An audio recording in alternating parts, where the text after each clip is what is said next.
آپ کو معلوم ہے پچھلے رکوع میں اللہ نے اصحاب کہف کا واقعہ سنایا کہ جنہوں نے اللہ کی خاطر قربانی دی اور اللہ پہ اعتماد اور توکل کیا تو ناکامیوں کے نقشوں میں بھی اللہ نے ان کو کامیاب کیا۔ کامیابی کی کوئی صورت بنتی نہیں تھی، ہر طرف ناکامی ہی ناکامی تھی، مگر اللہ پہ اعتماد، ان کے زبان سے الفاظ بھی کیسے نکلتے تھے کہ ہمارا رب ہماری رہنمائی کرے گا، اور رب سے دعا مانگتے ربنا ہیئ لنا من امرنا رشدا، اے اللہ تو ہمارے لیے کوئی ہدایت کی صورت پیدا کر دے۔ تو زبان سے بھی اچھے جملے نکال رہے تھے کہ بھئی اللہ مدد کرے گا، اور عملی طور پر بھی قربانی دے رہے تھے۔ تو کیسے ناکامیوں کے اسباب میں اللہ نے ان کو کامیاب کر کے دکھایا ایک معجزاتی طور پر۔ اب اللہ واقعہ بیان کر رہے ہیں ان متکبر لوگوں کا کہ کامیابی کے تمام اسباب کے ہوتے ہوئے بھی تکبر کی وجہ سے اللہ نے ان کو برباد کیا ہے، اور اس کا بنیادی مقصد مشرکین مکہ کو سمجھانا بھی ہے کہ جو بڑا ناز کرتے تھے اپنے بڑے ہونے پر، سردار ہونے پر، اور نبی کو حکم دیتے تھے کہ غریبوں کو اپنی محفل سے نکالیے، تو اللہ بتا رہے ہیں کہ تم سے پہلے بھی بہت لوگوں کو ہم نے اسباب اور وسائل اور دولت دی ہے، اور انہوں نے تکبر کیا تو کیسا ان کا انجام ہوا۔ تو تم بھی کبر سے بچو، تکبر سے بچو، اللہ کی طرف نسبت کرو۔ تو پہلے بھی ملحد لوگ گزرے ہیں جو خدا کے منکر تھے، آخرت کے منکر تھے، دولت پہ اور کامیابی کے نقشوں کو دیکھ کر وہ دھوکے میں پڑ گئے اور سمجھنے لگے جیسے ہم یہاں کامیاب ہیں تو ہمیشہ ہم کامیاب ہی رہیں گے۔ اس کے لیے اللہ نے نبی صلی اللہ علیہ وسلم کو حکم دیا کہ آپ ایک مثال بیان کیجئے، وَاضْرِبْ لَهُم مَثَلَ الرَّجُلَيْنِ، آپ ان کے لیے ایک مثال بیان کیجئے دو آدمیوں کی۔ دو دوست تھے یا دو گپ شپ لگانے والے تھے، تو ان میں سے ایک کو اللہ نے بہت مال اور اسباب دیے، دوسرا غریب تھا۔ تو جو دولت مند تھا وہ غریب پر اپنی فوقیت کس طرح سے بیان کرتا تھا، اس پہ کیسے اپنے بھرم میں لینے کی کوشش کرتا تھا اس کو، اور کیسے روب ڈالتا تھا اس کے اوپر۔ اللہ فرماتے ہیں جعلنا لأحدہما جنتین، ہم نے دونوں میں سے ایک کے لیے دو باغ بنائے۔ اب دیکھو اللہ تعالیٰ نے کیسا نظام رکھا ہے، دو باغ تھے تو اللہ ایک مساوات کا نظام چلاتا، ایک کو ایک باغ دے دیتا، دوسرے کو دوسرا باغ دے دیتا۔ لیکن اللہ تعالیٰ کی حکمت ہے کہ کسی کو بہت دولت دے دیتے ہیں، کسی کو بالکل غریب بنا دیتے ہیں۔ اب ایک ہی کو دو باغ دے دیے، دوسرے کے پاس کچھ بھی نہیں ہے۔ جعلنا لأحدہما جنتین من اعناب، انگوروں کے باغ تھے، وحففناہما بنخل، اور باغ بھی ایسے خوبصورت کہ ہم نے کھجوروں کے درختوں سے ان کو ڈھانکا ہوا تھا، اور وجعلنا بینہما زرعا، اور ان دونوں باغوں کے بیچ میں بھی کھیتی تھی اس کی، جو اس کی پیداوار میں اور تجارت میں اضافے کا ذریعہ بنتی تھی۔ کلتا الجنتین آتت اکلہا، دونوں باغ اپنا اکل یعنی اپنا پھل دیا کرتے تھے، ولم تظلم منہ شیئا، اور اس میں ذرہ برابر بھی کمی نہیں کیا کرتے تھے، بھرپور طریقے سے اپنی پیداوار دیا کرتے تھے، جیسے باغ برکت والے باغ ہوتے ہیں۔ وفجرنا خلالہما نہرا، اور ان باغوں کے بیچ میں ہم نے پانی کا انتظام بھی کیا تھا، نہر تھی، تاکہ باغ کے مالک کو سیراب کرنے میں کوئی دشواری نہ ہو۔ وکان لہ ثمر، اور اس شخص کے لیے اس کے علاوہ بھی ثمر تھا، یعنی ان باغوں کے علاوہ بھی اس کی سورس آف انکم تھی، پیسہ تھا اس کے پاس۔ فقال لصاحبہ، اب ظاہر ہے جب باغ بھی پھل دے رہا ہے اور الگ سے تجارتیں بھی چل رہی ہیں اور دوست غریب ملے ہوئے ہیں، تو ظاہر ہے پھر دوستوں پر انسان اپنی دھاک جماتا ہے، روب جماتا ہے، ان پر اپنی فضیلت اور فوقیت شو کرتا ہے۔ تو یہاں بھی ایسا ہی ہوا، یہ تکبر میں آ گیا۔ فقال لصاحبہ، اپنے ساتھ چلنے والے یا بیٹھنے والے کے ساتھ کس سے کہنے لگا، وہو یحاورہ، اور وہ اس سے گپ شپ کر رہا تھا، بات چیت کر رہا تھا، باتیں ادھر ادھر کی ہو رہی تھی، تو بیچ میں شو مارنا شروع کر دی۔ انا اکثر منک مالا، میرے پاس پیسے بھی زیادہ ہیں۔ جیسے ہوتا ہے نا شو بازی میں آتے ہیں لوگ ادھر ادھر کی باتیں کرتے ہوئے، کیا کہتے ہیں بھائی ہمارا بڑا بینک بیلنس ہے، وَأَعَزُّ نَفَرًا، اور نفر افرادی قوت بھی میری تجھ سے زیادہ ہے، میرے ملازمین دیکھو، میری اولاد دیکھو۔ پہلے زمانے میں لوگ اولاد کی کثرت پہ ہمیشہ فخر کرتے تھے، بچے زیادہ ہوتے تھے اور شو مارتے تھے، تو چونکہ اولاد کی کثرت کو وہ نعمت سمجھتے تھے۔ آج چونکہ فطرت سے باغی ہو رہی ہے انسانیت، فطرت سے بغاوت ہے کہ خاندانی نظام میاں بیوی کے سیٹ اپ کو چھوڑ کر گرل فرینڈ جو گدھے گھوڑوں کا کام ہے وہ کام شروع کر دیا، اور اس سے زیادہ فطرت کے باغی بنے ہیں تو ہومو سیکشولیٹی کو فروغ دینے کی کوشش کر رہے ہیں، جو مرد مرد سے اور عورت عورت سے۔ اور تو یہ جو نسل روکنا ہے نا کہ بچے کم ہوں، تو یہ بھی فطرت سے بغاوت ہے کہ جو چیز آپ کے لیے نعمت تھی، بڑھاپے کا سہارا تھی، اسی کو عذاب سمجھنا شروع کر دیا۔ یَہَبُ لِمَن یَشَاءُ اناسا، قرآن کہتے ہیں جس کو چاہتا ہوں بیٹیاں گفٹ دیتا ہوں، گفٹ کا لفظ استعمال کرتا ہے، جس کو چاہتا ہوں بیٹیاں بیٹے گفٹ دیتا ہوں، تو جو گفٹ تھا اس کو پینلٹی سمجھنا شروع کر دیا۔ یہ سب انسان کے نا بے عقل ہونے کی دلیل ہے کہ سائنسی ترقی تو بہت کر رہا ہے مگر فطرت سے باغی بنتا چلا جا رہا ہے۔ تو وہ فخر کر رہا ہے کہ میرے پاس افراد بھی زیادہ ہیں، اولاد بھی، بظاہر اس سے اولاد ہی مراد ہے، کیونکہ آگے جو اس کے دوست نے جواب دیا نا تو اس کی اولاد کم تھی، تبھی اس نے کہا کہ میری اولاد کم ہے تو اس پہ تو فخر نہ کر کہ تیری اولاد زیادہ ہے۔ وَدَخَلَ جَنَّتَهُ، اور وہ اپنے باغ میں داخل ہوا، وَهُوَ ظَالِمٌ لِنَفْسِهِ، قرآن کہہ رہا ہے اپنی جان پہ ظلم کر رہا تھا وہ، یعنی اسے پتہ نہیں تھا کہ میں جو الفاظ آگے بولوں گا یہ میں اپنا ہی نقصان کر رہا ہوں۔ وہ کیسے اس نے جان پہ ظلم کیا؟ قَالَ مَا أَظُنُّ أَن تَبِيدَ هَٰذِهِ أَبَدًا، اپنے دوست سے کہنے لگا میں نہیں سمجھتا کہ یہ کبھی ہلاک ہوگا، یعنی اسباب پہ نظر کر رہا ہے، جیسے کہ ملحد لوگ کرتے ہیں، ایتھیس لوگ کرتے ہیں، مذہب کے منکر اور جو نام نہاد لبرل ہیں وہ کرتے ہیں، وہ اسباب کو دیکھتے ہیں۔ دیکھیں اصحاب کہف کے بعد یہ واقعہ کتنی زبردست ربط ہے نا آپس میں۔ اصحاب کہف دیکھ رہے ہیں کہ کوئی سبب نہیں ہے، لیکن کیا کہہ رہے ہیں کہ امید ہے کہ ہمارا رب ہمیں ہماری رہنمائی کرے گا، ہمیں اچھا ٹھکانہ دے گا، وہ امید کی باتیں کر رہے ہیں جبکہ اسباب بالکل بھی نہیں ہے۔ تو اور یہ کیا کر رہے ہیں کہ اسباب پہ اعتماد کر کے بیٹھ گئے ہیں، یہ کہہ رہا ہے کہ میرا اتنا اچھا باغ ہے اور نہر بھی ہے اور پانی کا بھی انتظام ہے، تو کیوں تباہ ہوگا بھائی باغ؟ یہ مطلب یہ ہے کہ اللہ کیا ہوتا ہے، مقصد اللہ کی نفی تھی کہ کوئی خدا نہیں ہے، ہمیں کسی سے ڈرنے کی ضرورت نہیں ہے، سب کچھ ہے، بارشیں برس رہی ہیں، نہریں چل رہی ہیں اور بہترین میرا بزنس ہے، تو اس کو کوئی نقصان نہیں پہنچا سکتا۔ کیونکہ اس زمانے میں بھی علماء جو نیک لوگ تھے ڈراتے تھے نا مالداروں کو کہ بھئی اللہ کی اطاعت کرو، شرک مت کرو، تو اس نے بھی وہی کام کیا کہ علماء کا مذاق اڑانا شروع کیا، یا پیغمبروں کی تعلیمات کا جو اس زمانے میں تعلیمات تھیں ان کا مذاق اڑانا شروع کیا۔ یہ واقعہ کب ہوا، کہاں ہوا، یقینی طور پر ہمیں اس کا کسی تاریخی کتاب سے یقینی ثبوت نہیں ملتا، البتہ کچھ آثار ملتے ہیں، حضرت مفتی تقی عثمانی صاحب نے بھی اپنے سفر نامے میں ذکر کیا، لیکن انہوں نے بھی اس کا تذکرہ کیا کہ یقینی نہیں ہے یہ۔ تو جب یقینی نہیں ہے تو ہم کیوں اس میں رائے پیش کریں؟ بس ہمیں یہ پتہ ہے کہ رسول اللہ صلی اللہ علیہ وسلم کی دنیا میں آنے سے پہلے پچھلی امتوں میں یہ واقعہ ہوا ہے، اس سے زیادہ ہم اس کے بارے میں نہیں جانتے۔ تو قال ما اظن ان تبید هذه ابدا، اس نے کہا کہ میں نہیں سمجھتا یہ کبھی ختم ہوگا، لہذا میں کوئی ڈرنے کی، گھبرانے کی، اللہ کے شکر ادا کرنے کی، گناہوں کو چھوڑنے کی، یہ مذہبی اسکالرس کی باتیں، ان بکھیڑوں میں پڑھنے کی ضرورت نہیں ہے۔ وما اظن الساعة قائمة، رہا یہ مسئلہ کہ جو اہل اللہ ہیں، علماء ہیں، وہ تو کہتے ہیں قیامت قائم ہوگی، دنیا میں عذاب نہیں بھی آیا تو قیامت کے دن تو آئے گا، تو قیامت جب آئے گی تو اس وقت کے لیے تیاری کر لو، اللہ سے تعلق بحال کر لو۔ تو کہنے لگا کہ کوئی قیامت نہیں آئے گی، میں نہیں سمجھتا کہ کوئی آخرت قائم ہوگی۔ وَلَئِن رُدِدتُّ إِلَىٰ رَبِّي، اور اگر بالفرض میں اپنے رب کی طرف چلا بھی گیا، اللہ نے مردوں کو دوبارہ زندہ کیا، حساب و کتاب کے لیے کھڑا کر بھی لیا، تو یہ مولوی لوگ جہنم میں جائیں گے، مجھے وہاں بھی جنت ملے گی۔ جیسے کہ آج کہہ رہے ہوتے ہیں نا جو علماء سے بغض رکھنے والے لوگ ہیں کہ آخرت بھی انگریزوں کے لیے، کیونکہ وہ ایک نمبر ہوتے ہیں، وہ دیندار ہوتے ہیں، انہوں نے دنیا میں اتنی ترقی کی، تو آخرت بھی انہی کے لیے اگر ہوئی، مسلمان آخرت میں بھی جہنم میں جائیں گے، ان کی حرکتیں دیکھو۔ اس طرح بھی بعض لبرل لوگوں کی سوچ ہے کہ بالفرض اگر آخرت قائم ہوئی تو ہم وہاں بھی پٹیں گے، تو ایسا نہیں ہے بھائی، آپ اللہ پہ ایمان لانے والوں کو اور نہ لانے والوں کو ایک جیسا کیسے سمجھ سکتے ہیں؟ تو اس کا بھی یہی خیال تھا، یہ اس زمانے کا ملحد تھا، ایتھیس تھا، تو کہنے لگا اگر بالفرض میں اپنے رب کے پاس گیا بھی، لَأَجِدَنَّ خَيْرًا مِّنْهَا، تو اس سے بہتر باغ میں وہاں پاؤں گا، منقلبہ، لوٹنے کے اعتبار سے۔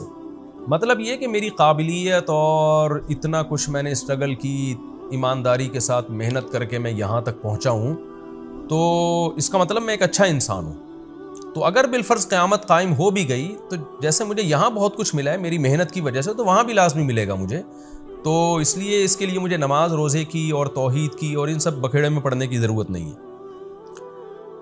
لیکن اس کا جو دوست تھا، غریب تھا، وہ مسلمان تھا، اس نے کیا کہا؟ قال له صاحبه، اس کے دوست نے اس سے کہا، وهو يحاوره، وہ بھی گپ شپ کر رہا تھا، کیا کہا؟ اکفرت بالذی خلقک من تراب، تو ایسی ذات کا انکار کرتا ہے جس نے تجھے مٹی سے پیدا کیا۔ کیا مطلب؟ زبان سے تو کہہ رہا ہے کہ میرا خدا ہے، لیکن تیرے عمل سے لگ رہا ہے کہ تو خدا کو نہیں مانتا۔ جو خدا کو مانتا ہے وہ سب سے پہلے ڈرتا ہے وہ یہ نہیں کہتا کہ یہ باغ ہمیشہ رہے گا، وہ کہتا ہے کہ بھئی اللہ نے چاہا تو رہے گا، نہیں چاہا تو یہ 2 منٹ میں ختم کر دے اس کو۔ تو اصل طاقت اور قدرت تو اللہ کی ہے، تو اس خدا کا انکار کر رہا ہے جس کی یہ طاقت ہے کہ اس نے تمہیں مٹی سے بنایا، پھر پانی کے قطرے سے بنایا۔ تو جو پانی کے قطرے سے انسان بنا سکتا ہے، اتنا پاورفل، اتنا طاقتور، وہ چاہے تو تیرے باغ کو 2 منٹ میں ختم کر سکتا ہے۔ تو ایسے بے فکر ہو کے کیسے بیٹھ گیا؟ جیسے کہ آج ملحد اور ایتھیسٹ لوگ بیٹھ جاتے ہیں کہ کچھ نہیں ہونے والا، یعنی یہ اللہ کیا ہوتا ہے بھائی؟ سب کچھ اسباب سے ہے۔ تو بھی اسباب کو دیکھ کر دھوکے میں آ رہا ہے، تو تجھے کیا ہو گیا؟ اکفرت بالذی خلقک من تراب ثم من نطفہ ثم سواک رجلا، پھر اس نے تجھے مرد بنا دیا، انسان بنا کے ماں کے پیٹ سے باہر نکال لیا، جس کی یہ طاقت اور قدرت ہے، اور تو کہہ رہا ہے قیامت بھی قائم نہیں ہوگی۔ تو یہ بھی تو خدا کا منکر ہے، کیونکہ تو خدا کی طاقت کا انکار کر رہا ہے۔ اس لیے کہ جو یہ کہتا ہے نا قیامت قائم نہیں ہوگی، وہ اس لیے یہ کہتا ہے کہ اس کے ذہن میں یہ ہوتا ہے یہ مردے دوبارہ زندہ کیسے ہو جائیں گے؟ اس کا مطلب آپ خدا کے منکر ہو، آپ خدا کی طاقت کا انکار کر رہے ہو۔ تو یہ تمام باتیں خدا کا انکار ہیں۔ ان سب کی ایک ہی دلیل ہے کہ جس نے مٹی سے پانی کا قطرہ بنا دیا اور پانی کے قطرے سے پورا انسان بنا کے ماں کے پیٹ سے باہر لے آیا اور پھر ماں کی چھاتیوں میں دودھ پیدا کر دیا، اب اس کو اپنی طاقت اور قدرت کے لیے مزید کسی دلیل کی ضرورت نہیں ہے۔ لیکنہ اللہ ربی، تو یہ باتیں کر رہے کہ یہ باغ کبھی فنا نہیں ہو سکتا اور قیامت قائم نہیں ہوگی، لیکن میرا یہ کانسیپٹ نہیں ہے۔ میں تو کہتا ہوں اللہ ہے میرا رب، ولا اشرک بربی احدا، میں اپنے رب کے ساتھ کسی کو شریک نہیں کرتا، عقیدہ توحید کا قائل ہوں میں کہ سب طاقتیں اسی کے پاس ہیں۔ تو تجھے ہونا یہ چاہیے تھا کہ تو جب باغ میں داخل ہوتا تو یہ کہتا، یہ ایسے جیسے دوست گویا بزبان حال کہہ رہے کہ بھئی تو خدا کی تعریفیں کر کے کہنا کیا چاہتا ہے؟ تو جو کہہ رہے اللہ میرا رب ہے اور میں گویا کفر کر رہا ہوں، تو صحیح طرح بتا تو کہنا کیا چاہتا ہے کہ مجھے کیا کرنا چاہیے؟ اس لیے اگلے جملے میں اس نے یہ کہا وَلَوْلَا إِذْ دَخَلْتَ جَنَّتَكَ، ایسا کیوں نہیں ہوا کہ جب تو اپنے باغ میں داخل ہوا، قُلْتَ مَا شَاءَ اللَّهُ، تو کہتا بھئی جو اللہ چاہتا ہے وہ ہوتا ہے۔ تو اللہ نے چاہا مجھے اتنا اچھا باغ دے دیا، اللہ چاہے تو یہ چھین بھی سکتا ہے۔ تو یہ اللہ کی طاقت ہے، یہ میرا کمال نہیں ہے۔ لا قوت الا باللہ، کوئی قوت نہیں ہے مگر اللہ کی طاقت کے ساتھ۔ اللہ کی طاقت ہوگی تو پھر ان قوتوں کا ہمیں فائدہ ہوگا۔ ان ترانی انا اقل منک مالا وولدا، اگر تیرا خیال یہ ہے کہ میں مال اور اولاد میں تجھ سے کم ہوں تو بجائے دھونس جمانے کے تو اللہ کا شکر ادا کرتا، بھئی اللہ کا دیا ہے، یوں کہتا فاسا ربی، میں تو امید کی بات کرتا ہوں، امید ہے میرا رب ان یؤتینی خیرا من جنتی کا، ہو سکتا ہے وہ کل تقدیر کا پانسا پلٹے اور تیرے باغ سے بھی بہتر باغ مجھے دے دے۔ وَيُرْسِلَ عَلَيْهَا حُسْبَانًا مِّنَ السَّمَاءِ، اور تو جو اس طرح کی تکبر والی باتیں کر رہا ہے تو عین ممکن ہے تیرے باغ پہ کوئی آسمانی آفت بھیجے، فَتُصْبِحَ صَعِيدًا زَلَقًا، اور وہ چٹیل میدان بن جائے۔ دیکھیں ناکامی کے نقشوں میں بات کیسی کر رہا ہے، امیدیں والی، کہ میرے پاس کچھ بھی نہیں ہے۔ آج کسی غریب کو تانا دیں تو وہ پھوٹ پھوٹ کے رونا شروع کر دے گا، لیکن اللہ بتا رہا ہے غریب کو بھی کہ بھئی بات تسلی کی کرو، بھئی اللہ نے دی ہے نا مجھے غربت، تو اللہ چاہے تو 2 منٹ میں مجھے دولت دے سکتا ہے۔ تو وہ غریب بھی چونکہ مسلمان تھا، اہل ایمان تھا، امید کی باتیں کر رہا ہے اور ڈپریشن کو ختم کر رہا ہے، اسٹریس کو ختم کر رہا ہے۔ تو فوراً کیا کہنے لگا، بھئی اللہ تعالیٰ چاہے تو 2 منٹ میں مجھے اس سے اچھا باغ دے دے، اور تو جو تکبر کر رہا ہے تیرے باغ کو 2 منٹ میں ہلاک کر دے، ختم کر دے۔ او یصبح ماؤها غورا، اور یہ جو نہروں پہ تو تکبر کر رہا ہے، تیرا پانی زمین میں دھسا دے اور تو اس پانی کو طلب کرنے کی طاقت ہی نہ رکھے۔ وَأُحِيطَ بِثَمَرِهِ، اس نے تو ایسی ایک بات کہہ دی تھی، اللہ کہتے ہیں ہم نے ایسا ہی کیا اور اس کے باغ کو ہلاکت نے گھیر لیا۔ فَأَصْبَحَ يُقَلِّبُ كَفَّيْهِ عَلَى مَا أَنفَقَ فِيهَا، جو کچھ باغ میں اس نے انویسٹ کیا تھا اس پر کف افسوس ملنے لگا، اور وَهِيَ خَاوِيَةٌ عَلَى عُرُوشِهَا، کوئی رات میں آسمانی آفت آئی ہے، صبح اٹھا تو سارا باغ الٹا پڑا ہوا تھا۔ وَيَقُولُ يَا لَيْتَنِي، اور کہنے لگا ہائے کاش، لَمْ أُشْرِكْ بِرَبِّي أَحَدًا، میں اپنے رب کے ساتھ کسی کو شریک نہ کرتا۔ کیا مطلب؟ خالص توحید کا قائل ہوتا۔ خالص توحید یہی ہے کہ ہر چیز اللہ کی طرف مفوض کی جائے۔ وَلَمْ تَكُن لَّهُ فِئَةٌ يَنصُرُونَهُ مِن دُونِ اللَّهِ، اللہ فرماتے ہیں اس کی کوئی ایسی جماعت نہ بنی جو اس کی اللہ کے عذاب سے مدد کر لیتی۔ تو بڑا ناز تھا نا کہ میرے اولاد بھی زیادہ اور میرے پاس افرادی قوت بھی زیادہ۔ وَمَا كَانَ مُنتَصِرًا، اور نہ وہ خود اپنی مدد کر سکا۔ تو یہ اللہ نے واقعہ بیان کیا بتانے کے لیے کہ اپنی دولت پہ، اپنے مال پہ کبھی اتراؤ مت۔ وہی بات ہے جو قرآن میں سورہ معارج میں ہے نا، ان الانسان خلق ہلوعا، انسان جلد باز ہے، اذا مسہ الشر جزوعا، جب مصیبت پہنچتی ہے تو بے چین ہو جاتا ہے، بے صبرا بن جاتا ہے، اور جب خوشی پہنچتی ہے تو اترانے لگتا ہے۔ الا المصلین، سوائے وہ لوگ ان لوگوں کے جو مذہب کو فالو کرتے ہیں، جو نماز پڑھتے ہیں، زکوٰۃ دیتے ہیں، معاہدوں کی پابندیاں کرتے ہیں، وہ کیا ہوتے ہیں کہ وہ ایسے نہیں ہوتے. انہیں جب خوشیاں پہنچتی ہیں اتراتے نہیں ہیں بلکہ اللہ کی محبت میں ڈوب جاتے ہیں کہ ہمارے رب نے احسان کیا.